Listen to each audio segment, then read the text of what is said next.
Hello दोस्तों, स्वागत है आपका एक और नई वीडियो के साथ। देखिए मित्रों, आज अपन किसी टॉपिक पे चर्चा नहीं करेंगे। जैसा कि आपको पता है कि आरपीएससी ने फर्स्ट ग्रेड की आंसर की जारी की है। उस आंसर की में बहुत सारी आपत्तियां हैं और उनमें से एक इतिहास सब्जेक्ट भी है। इतिहास में भी कम से कम 10 से 15 क्वेश्चन ऐसे हैं जिनके ऊपर पूर्ण रूप से अपन दावे के साथ जो आपत्ति लगा सकते हैं। तो जो भी मित्र जिन्होंने फर्स्ट ग्रेड का एग्ज़ाम नहीं दिया है, तो उनका ये कर्तव्य बनता है कि आप उन लोगों के पास ये वीडियो ज़रूर पहुंचाइए। आज और कल का दिन दोनों ही रहे हैं, 22 और 23 तारीख, लगभग 21, 22, 23 तारीख को आपत्ति दर्ज कराने की डेट थी। तो उन लोगों के पास ज़रूर पहुंचाइए जिन्होंने इतिहास सब्जेक्ट से जो एग्ज़ाम दिया था। तो आप ही जानते हैं कि ये कितना महत्वपूर्ण हो सकता है। वीडियो को फटाफट शेयर कर दीजिएगा जिनके पास ये पहुंचाना चाहिए। तो मेरे पास जो क्वेश्चन पेपर है वो आरपीएससी की मैंने वेबसाइट से डाउनलोड किया है, मास्टर पेपर है, और उनके अनुसार क्वेश्चन नंबर बताए जाएंगे। तो बिना किसी देरी किए अपन शुरू करते हैं प्रबल दावे के साथ। अपने पास जो जो प्रमाणिक ऑथेंटिक किताबें हैं उनका निचोड़ निकाल कर मैंने आपके सामने प्रस्तुत करने का प्रयास किया है। जैसा कि अपना सब्जेक्ट है इतिहास, तो ये बताने का कर्तव्य बनता है, तो आप भी जरूर उनके पास पहुंचाइए। चलिए बिना किसी देरी किए हुए शुरू करते हैं। देखिए, पहला ऑब्जेक्शन लाइक क्वेश्चन है 21वां हिजरी संवत कब प्रारंभ हुआ माना जाता है, या किनके द्वारा प्रारंभ किया गया था। देखिए मित्रों, इनका आरपीएससी ने उत्तर माना है अली। और अली से पहले इस्लामिक संवत, ये अली उमर, ये खलीफा थे इस्लामिक। और उमर के द्वारा इस्लामिक संवत शुरू किया था सन 638। और तो इसके साथ अपन प्रबल दावे के साथ कह सकते हैं कि हिजरी संवत उमर के काल से शुरू माना जाता है। और इनका अपने पास प्रबल प्रमाण भी है। एनसीईआरटी की किताब है 11th क्लास की, विश्व इतिहास के कुछ विषय, उसके पेज नंबर 80 पर एक ब्लॉक बनाकर लिखा हुआ है कि हिजरी संवत जो है उमर के द्वारा इस्लामिक संवत स्टार्ट किया गया था। तो ये अपने पास एक प्रबल दावा है। एनसीईआरटी की किताब है, जैसा कि आपको पता ही है। पेज नंबर 80 पर आप आपत्ति लगा सकते हैं, आपको मिल जाएगा वहाँ पर। अब भी चलती है ये एनसीईआरटी की 11th की किताब, पहले भी चलती थी अपने यहाँ पर। और अगला क्वेश्चन है 25वां, प्राचीन व्यापारिक मार्ग दक्षिणापथ कहाँ से कहाँ तक होकर गुजरता था। 25वां क्वेश्चन है। देखिए, दक्षिणापथ में ये क्वेश्चन अपन गलत तो नहीं कह सकते हैं, इसके ऑप्शन गलत तो नहीं है, लेकिन एक से अधिक का चारों ऑप्शन यहाँ तो गलत अपन बता सकते हैं, या फिर एक से अधिक ऑप्शन सही होने के संच में ये मतलब क्वेश्चन डिलेट होने की पूर्ण रूप से संभावना है। अगर आप इनके ऊपर ऑब्जेक्शन लगाते हैं तो ये क्वेश्चन डिलेट होने की, जहाँ तक मेरा मानना है, डिलेट होने की संभावना है। देखिए कैसे कैसे ये दक्षिणापथ मार्ग था। जैसा कि अपन व्यापारिक काल पढ़ते हैं भारत का प्राचीन, तो उस समय दो पथ हुआ करते थे, एक उत्तरापथ एक दक्षिणापथ। दक्षिणापथ जो होता था शुरू, वो श्रीवस्ती से प्रयाग, प्रयाग से विदिशा, विदिशा से उज्जैन, उज्जैन से प्रतिष्ठान तक जाता था। प्रतिष्ठान तक, अंतिम रूप से ये प्रतिष्ठान तक जाता था।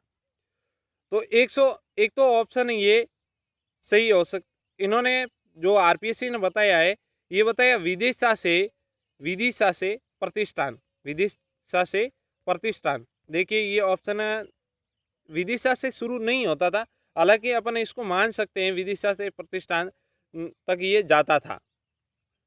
और केसी श्रीवास्तव की बुक के अनुसार अपन पढ़ें, पेज नंबर 268 पे लिखा हुआ है कि पाटलिपुत्र से प्रतिष्ठान तक दक्षिणापथ हुआ करता। जैसा कि अपने को पता है, दक्षिणापथ के दो भाग हुआ करते थे। दक्षिणापथ जो मार्ग हुआ करता था उनके दो भागों में ये बटा हुआ था।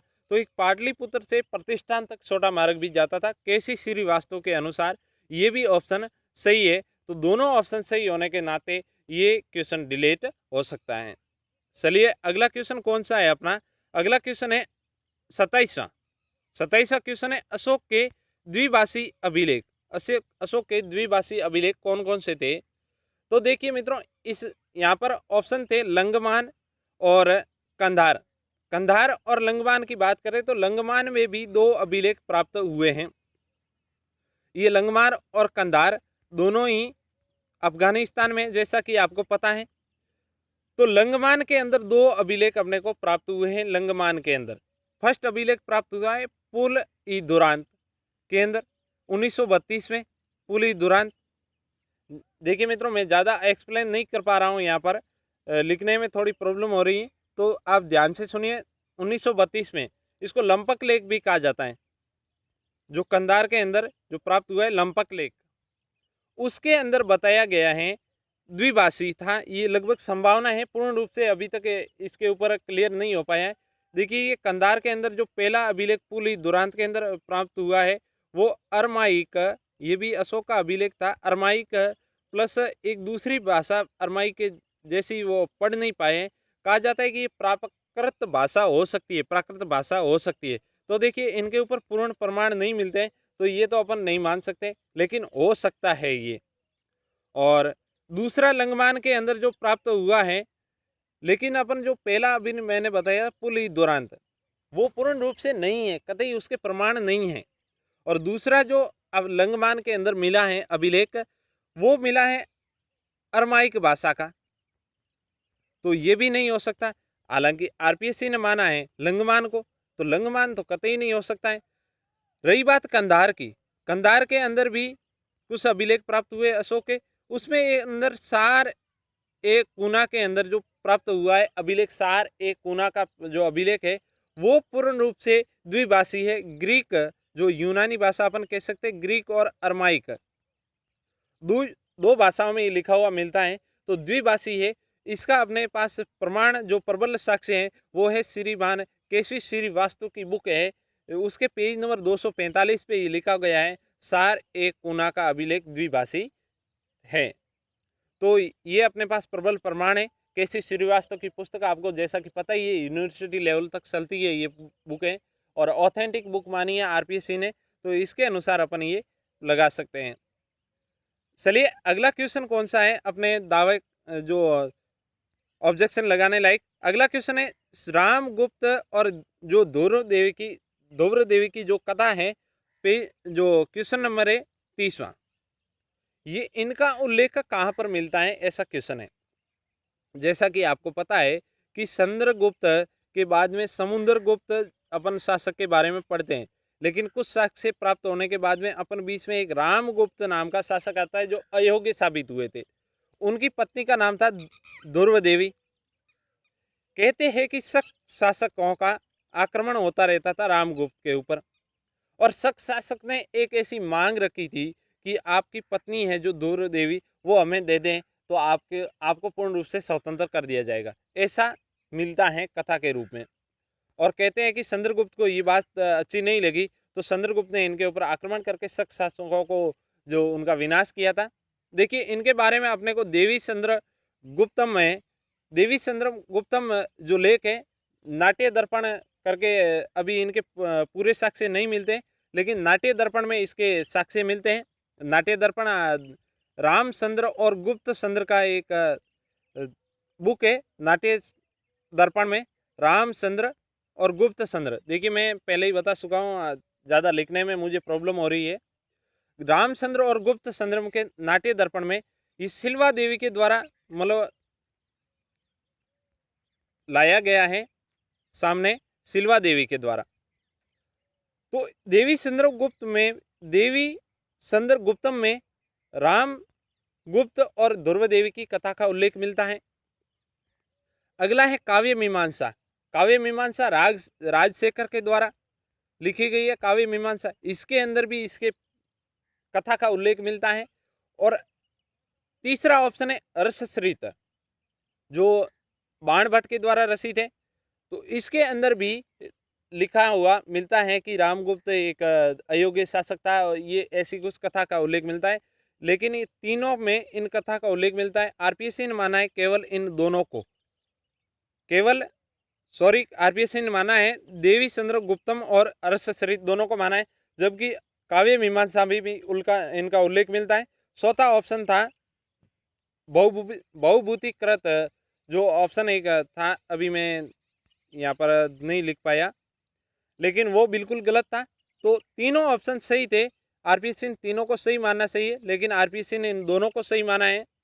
तो इनका अपन प्रबल साक्ष्य अपने पास है, केसी श्रीवास्तव की वही बुक है अपने पास, 391 पेज नंबर पर ये आपको लिखा हुआ मिल जाएगा कि काव्य मीमांसा और हर्षचरित और देवी चंद्रगुप्तम में तीनों में ये इनका उल्लेख मिलता है। तो इनके ऊपर आप आपत्ति लगा सकते हैं, प्रबल साक्ष्य है अपने पास।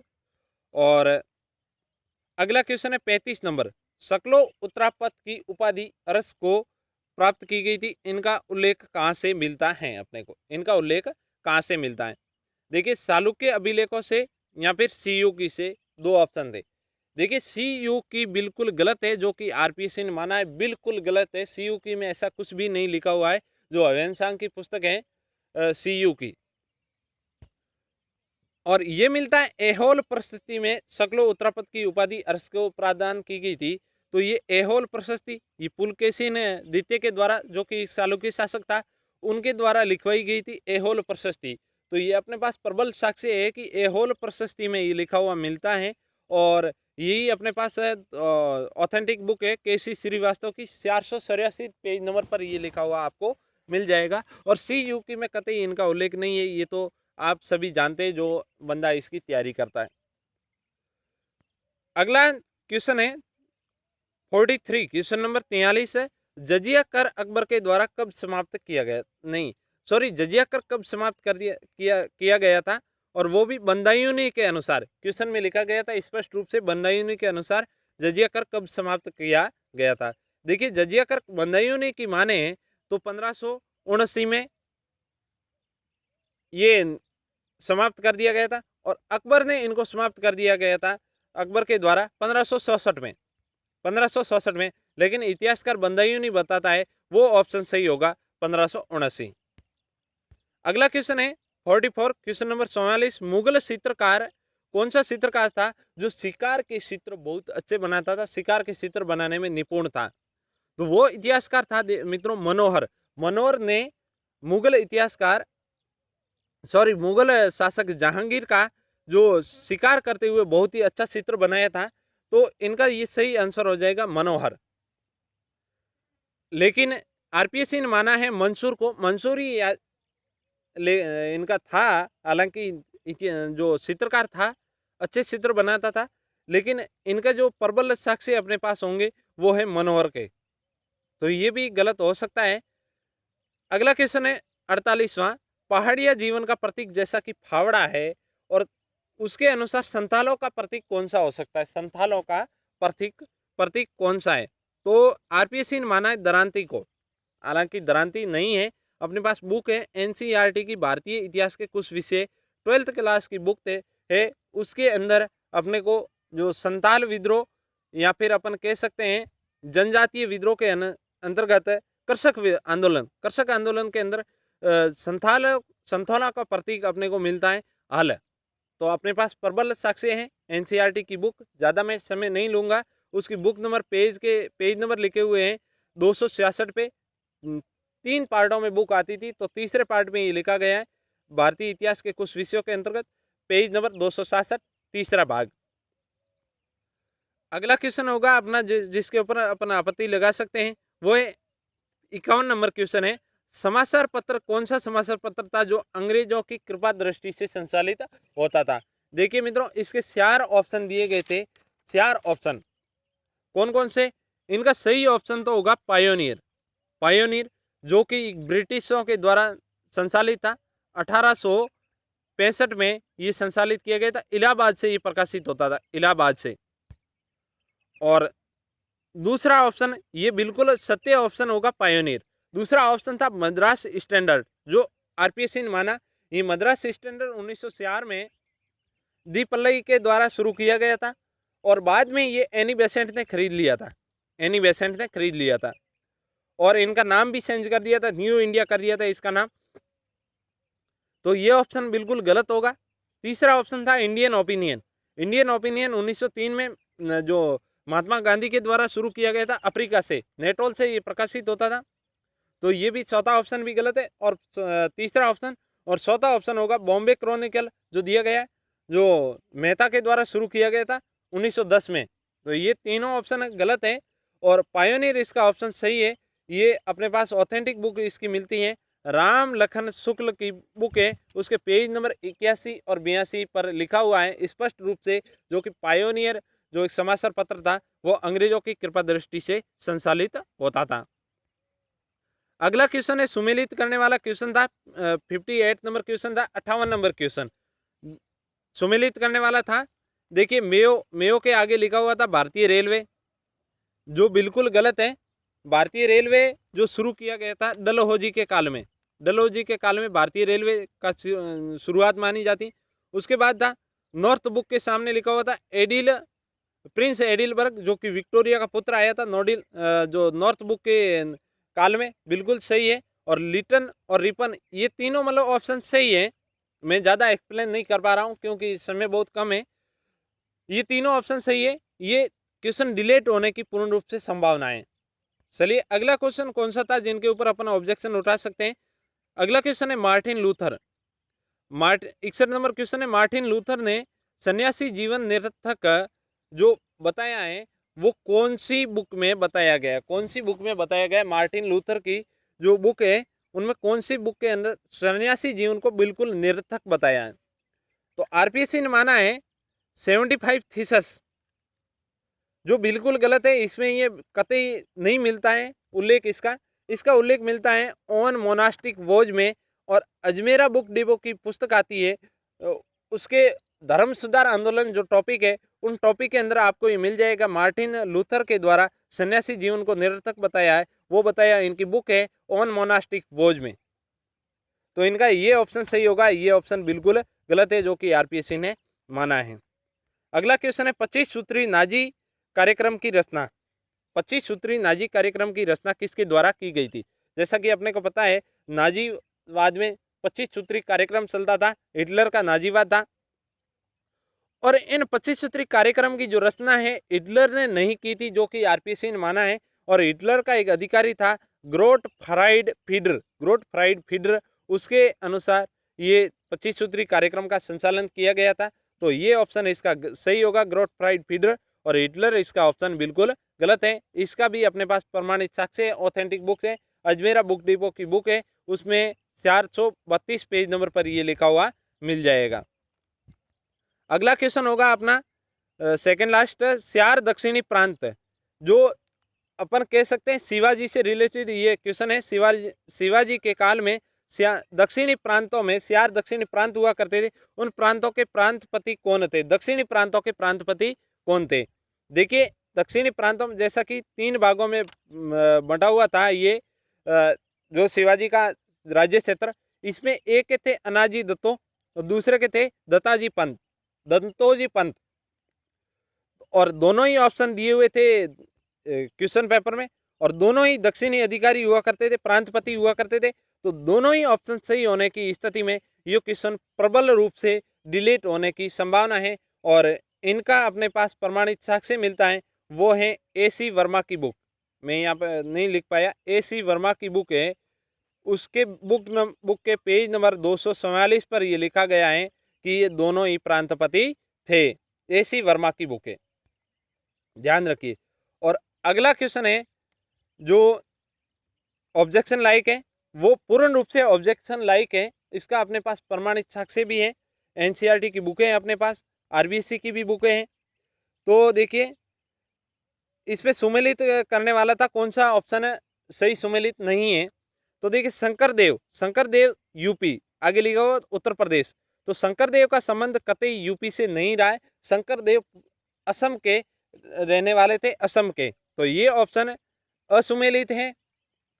जबकि आरपीसी ने माना है नामदेव को। नामदेव हालांकि ये महाराष्ट्र में रहते थे, महाराष्ट्र के थे, लेकिन इन्होंने पंजाब में भी अपना जो जीवन व्यतीत किया था कुछ समय, तो पंजाब में रहते, पंजाब से इनका प्रबल संबंध है।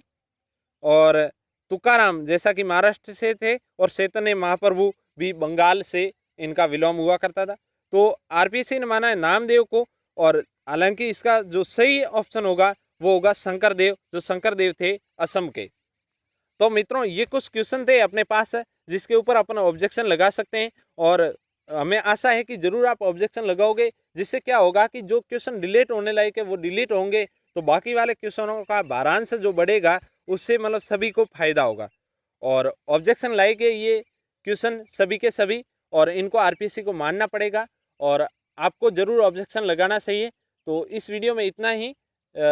आप हमारे चैनल को सब्सक्राइब नहीं किया तो चैनल को सब्सक्राइब कीजिए। इतिहास से रिलेटेड जो भी जानकारी होगी वो प्रस्तुत करने का प्रयास किया जाएगा। बिल्कुल ऑथेंटिक बुकों की जानकारी आपके सामने प्रस्तुत की जाएगी। तो चैनल को सब्सक्राइब जरूर कीजिए और दोस्तों के साथ शेयर जरूर कीजिए। वीडियो को देखने के लिए धन्यवाद। मिलते हैं अगले वीडियो में, जब तक के लिए जय हिंद, जय भारत।